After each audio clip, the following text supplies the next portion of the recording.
Hacking is a legal minefield. Very quickly you can find yourself breaking laws. You would think that somebody like me working professionally as a hacker for over 8 years, I would know the law, but actually I never really looked into any of the hacking laws.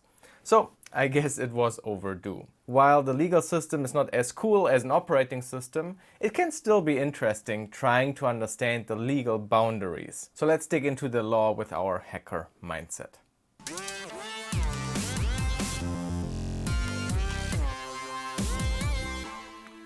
Obviously, I have no legal education. I will certainly misinterpret some legal lingo, but lawyers and judges also have no computer science education, and they are supposed to apply these laws to our technical actions. So if they try to judge our technical actions without understanding what is really happening, I feel like it's fair when I try to judge the legal system while lacking legal knowledge. So please don't take any of this as legal advice. This is totally my interpretation of the laws, and I hope we can get a thoughtful discussion going in the comments. Alright, the first huge challenge we have is which legal system do we even look at? I'm from Germany, so I figured I will look at the German laws because it's easier for me to understand them. Which means if you are not German, those laws might not apply, right? Well, according to Section 3 of the German Criminal Code, German criminal law applies to offenses committed on German territory. But hacking happens on the World Wide Web, the internet. Is that Germany? Section 9 defines place of offenses, which says an offense is deemed committed at every place where the offender acted. And if you acted on a server located in Germany, German criminal law applies to you as well. Even if whatever hacking you did is legal in your country, sorry, German law applies anyway.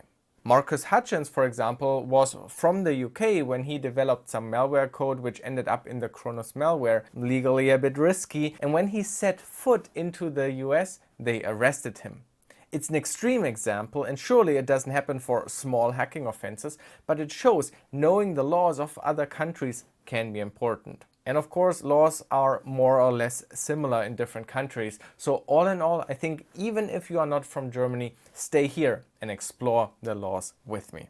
So let's have a closer look at some of the hacking-related German laws. The ones most interesting for us are around Section 202 ABCD, data espionage, phishing and handling of stolen data, and 303, which includes computer sabotage. The translation here for 202b might catch your eye because it says here phishing, but it's actually not about phishing, it's a bad translation. This section is about intercepting data, basically man-in-the-middle attacks. Whoever, without being authorized to do so, intercepts data which are not intended for them, incurs a penalty of imprisonment less than 2 years or a fine. So Wi-Fi hacking with man-in-the-middle attacks clearly falls under that. Think about that when you use your Wi-Fi pineapple. Anyway, as you know, a phishing attack works very differently. You send somebody a link that points to your website and the user willingly enters the data into your site. There is no interception, so this law doesn't apply. But it doesn't make phishing entirely legal. For example, your phishing site might violate other laws, such as copyright infringements if you steal the Facebook logo. But more importantly, if you gather passwords and access codes through phishing and then you sell them or use them yourself, then we fall under 202c. Whoever acquires for themselves, selling or making available in any other way, passwords or other security codes which provide access to data. So phishing itself is probably not illegal under German law, but if you use the credentials or share it with anybody else so they can use them, then you face a penalty of less than 2 years prison or a fine. But phishing is lame. What about real hacking? For that, let's look into Section 202a. Whoever, without being authorized, circumvents access protection to obtain access to data that were not intended for them. If you do that, you get slapped with a penalty of less than 3 years or a fine. And here, the real world of hacking clashes a bit with the law. think about IDORs, insecure direct object references. Imagine there's a website where you can view your invoice, but the API is not protected and you can simply enumerate the numbers and get access to invoices and private data of other users. Now it gets tricky. Here is the German text of the law. Let me try to carefully translate the meaning. So if you get access to data that was not meant for you, I mean the invoices of other people were not meant for you, so this applies, but you also have to apply the second part which says, and the data is protected against unauthorized access. The definition of IDOR vulnerability is that it's not protected at all. So would exploiting an IDOR vulnerability be totally legal? Maybe, maybe not. I think a lawyer could make the case that the website interface itself did not provide the functionality to access the other invoices, which means it was protected. You as the hacker used exceptional technical skill to look into how the website is implemented, look at the network requests, find the API endpoint and start enumerating by hand. If you face a non-technical judge, I think this argument could totally work against you. Even though with our technical understanding we understand that there was no protection here. Very difficult edge case. What do you think? But it gets more interesting. Have a look at this other example. Let's imagine to access the invoice of another user, you had to perform a path traversal. Let's say this is the user ID and this is the invoice number. So to get another user's invoice, maybe you have to do that. Even I would think now we maybe crossed the line here. We exploited a bug to circumvent access protection. The code tried to limit you to your own user's folder, but you performed a path traversal attack to circumvent that. And so two very similar vulnerabilities could be judged legally very differently. Maybe. I don't know. Also, there's another detail hiding in here. It's this: whoever obtains access to data. It's not who obtains data, it's who obtains access to the data. So you are not punished by the severity of the data you actually accessed. It's that you get punished for the data you had obtained access to. Yes, this is a huge difference. So if you find a serious vulnerability that could give you access to lots of data, even if you were responsible whitehead who didn't actually access the data, you still obtained access to the data. So theoretically, you're fucked anyway. Might as well steal the complete data. Just kidding, it's a joke. Here's where my naivety and trust into the system comes into play. I would hope in practice that it does actually matter. Each of these offenses have a range of punishments you can get. Here, up to 2 years imprisonment or a fine. So 2 years in prison, upper limit, which I believe in Germany is automatically on probation anyway, so you don't actually have to go to jail, but I'm not sure. Anyway, important is there is a range for the punishment. And I would hope, even if you had obtained access to lots of critical data, if logs or your seized and searched equipment shows that you didn't actually access and download the data, that it would alleviate the punishment. But who knows? By the way, I recently published a video where I scanned Minecraft servers for the Log4Shell vulnerability. Log4Shell is a serious vulnerability. When executed completely, gives you remote code execution. So it provides complete access to a system. According to this law, this would be very serious. However, I made at the time an ethical decision to not execute the full arbitrary code execution chain and just to keep it at the LDAP pingback. I didn't read the laws before, but in retrospect, I think that was a very good legal decision because this way I did not actually obtain access to the data. Only the very limited information accessed from the LDAP pingback. So the current working directory, operating system and Java version, which is technically data that I access without authorization, but also objectively not the worst case, right? Never ever would this be a 2-year in prison thing, I think. I hope. But this led me to another question, which I couldn't find an answer to. I'm curious about your opinion. Let's say I do have a vulnerability with complete remote code execution and I write a script that simply executes ID and uname -a, so only accessing very minor data. My question is now, if you run this and it succeeds according to this law, did you obtain access to data of the entire system?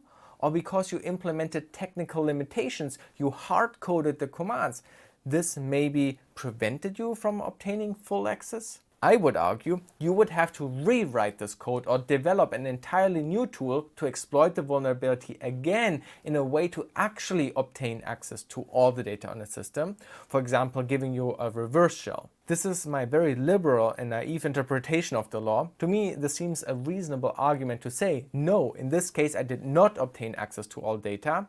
If the code were written like this would give me access, but hard to say how a court would see it in reality. Unfortunately, or maybe fortunately, there are basically no court cases regarding these laws, so we don't know how courts would actually interpret such a case, but I find it very thought-provoking. Anyway, when I was reading over the laws for the first time, there's one thing that really stood out to me. There's no mentioning of vulnerability or exploit. So any kind of classification or definition we use in the security industry regarding vulnerability or bug doesn't apply here.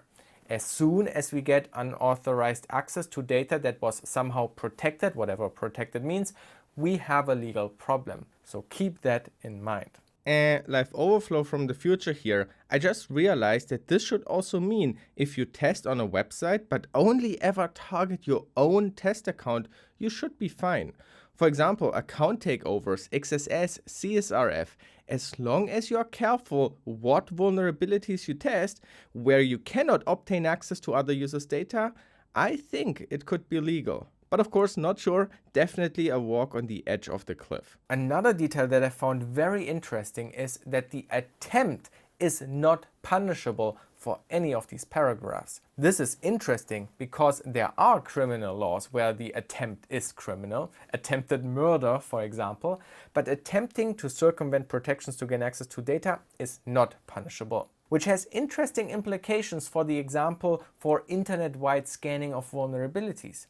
If you have web servers listening on a public IP, you will quickly get lots of hacking attempts that you can see in the logs. And according to German law, all of these attempts are not illegal. This must not bother you. Only if you became a victim because one such attempt was successful on your German server, only then the person scanning the internet committed a crime according to this section. Which also means if you just do scanning without actual vulnerability tests, so for example subdomain enumeration or plain port scanning, totally fine under German law. But there's one caveat, and that is the infamous hacker paragraph, section 202c. Because here it says, whoever prepares such an offense by producing, acquiring or selling a computer program for the purpose of such an offense, then you're facing up to 2 years in prison or a fine. This section was heavily debated when it was introduced because on first sight, this means developing or downloading any hacking tool with the purpose of circumventing data protections is already a crime. Downloading AirCrack, developing a Metasploit plugin, buying Burpsuit, hell, even using Nmap could make you a criminal. But written laws are one thing. How the laws are actually interpreted in reality are a different beast. In this video, I try to interpret it my way, but a court or lawyer might interpret it differently. And usually, if you want to understand laws better, you can simply look at prior court cases and their decisions to see how the law was applied in practice.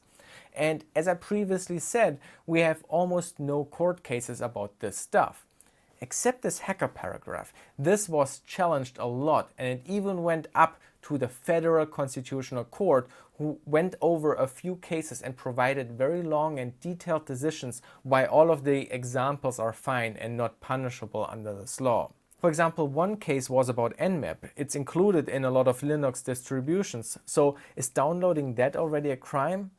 Of course not. The court even said that to be punished by this section, the state would have to prove that the entire purpose of a tool is to commit a crime. And basically any of the publicly available hacking tools are dual use. They can be used to commit crimes, but they are also used by professionals doing legit security assessment. But this also means it's very important how the tools are offered and advertised.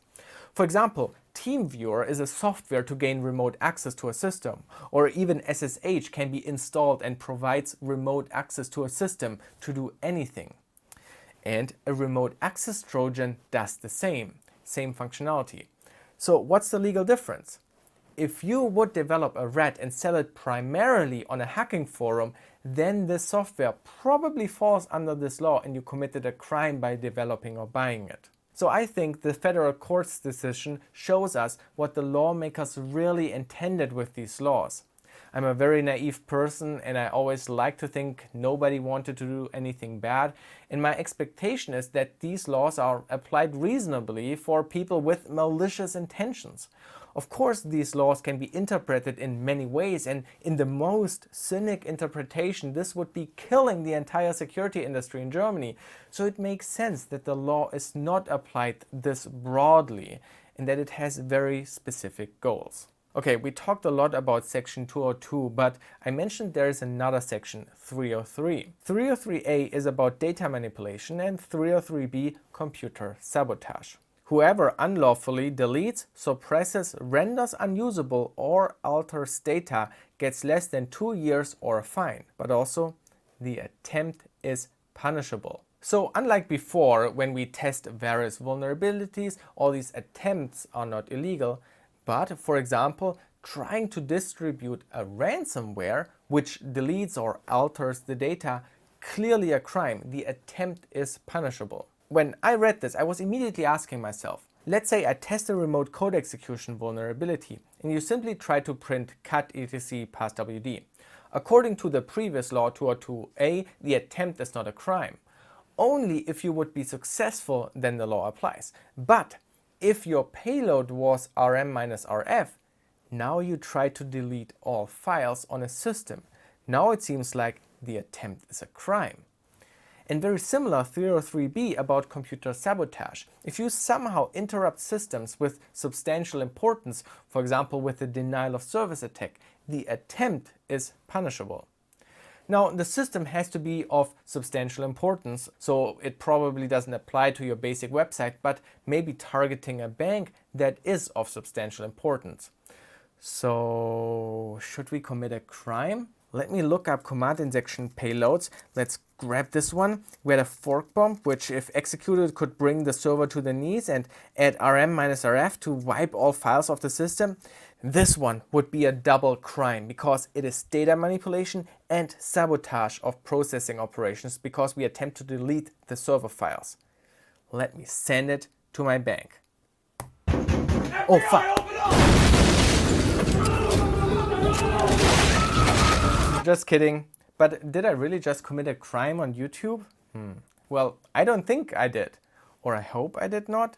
The only reason why I did this stunt was, as somebody with 8 years of doing professional security audits, I know there's no effing way this would have ever worked. So I think I didn't actually attempt this crime because I knew it wouldn't work. Or did I? I mean, theoretically it could work. You never know 100%. It's only 99.999%. And that's the crux. What do you think? Did I commit a double crime or not? Now I'm not so sure anymore either. Okay, how do I get out of this? Well, actually, this was all fake. I didn't send the computer sabotage attempt request to the server. I just faked it with the developer tools and edited it for the video. I swear. Okay, enough with the jokes. There's also one more interesting fact about the computer sabotage section. For the 202 laws, it always talks about unauthorized access. So if somebody authorizes you, for example, if you get hired to perform a security audit, you have authorization. None of these laws apply. However, 303 is a bit different. There's no word about authorizing somebody for data manipulation or sabotage. So testing for denial of service or stress testing is a bit tricky, I think. Do companies still offer that service? But there's a very important sneaky word. This law applies only when you disrupt another business. In German, it's Fremdenbetrieb.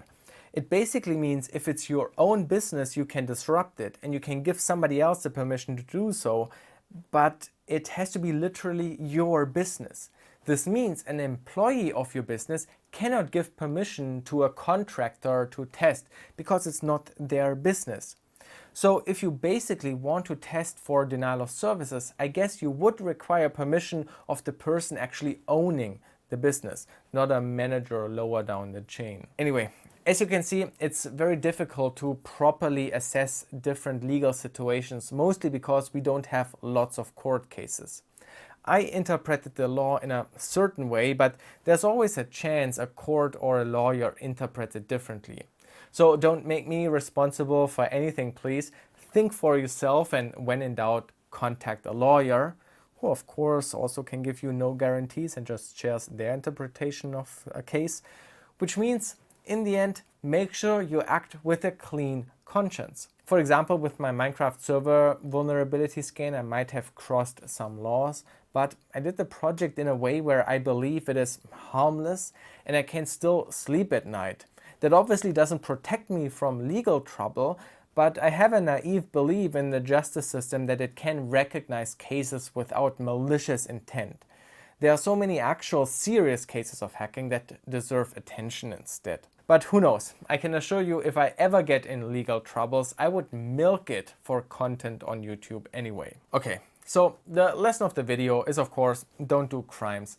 CTFs are a perfectly legal playground to hack around.